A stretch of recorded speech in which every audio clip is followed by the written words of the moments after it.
বর্তমানে কেন খালিদ বিন ওয়ালিদের মতো বীর মুসলিম যোদ্ধা তৈরি হয় না? ভাই, আমরা অনেকে চিন্তা করি এই যে মুসলমানরা সারা পৃথিবীতে মার খাইতেছে, তারপরও আমাদের মধ্যে একজন আলী, একজন খালিদ, একজন দেরার, একজন মুসান্না রাদিয়াল্লাহু আনহু কেন তৈরি হইতেছে না?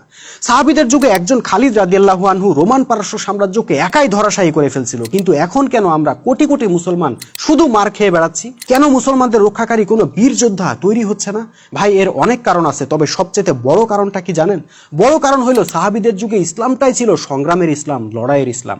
আর আমাদের যুগে আমরা এখন যে ইসলামটা প্র্যাকটিস করতেছি, এইটা হলো দোয়া কালামের ইসলাম, জিকির আজকারের ইসলাম, দাড়ি টুপির ইসলাম।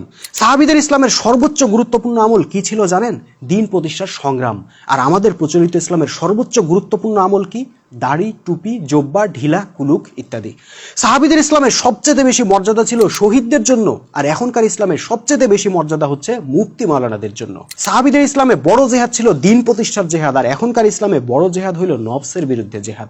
সাহাবীদের ইসলামে প্রত্যেকের হাতে হাতে ছিল তলোয়ার, আর এখনকার ইসলামে প্রত্যেকের হাতে হাতে তসবির দানা। ভাই, এবার বুঝছেন তো সাহাবীদের ইসলাম কেন খালিদ, মুসান্না, দেরারের মতো দুর্ধর্ষ বীর জন্ম দিত, আর প্রচলিত ইসলাম ভীরু কাপুরুষ জন্ম দেয়?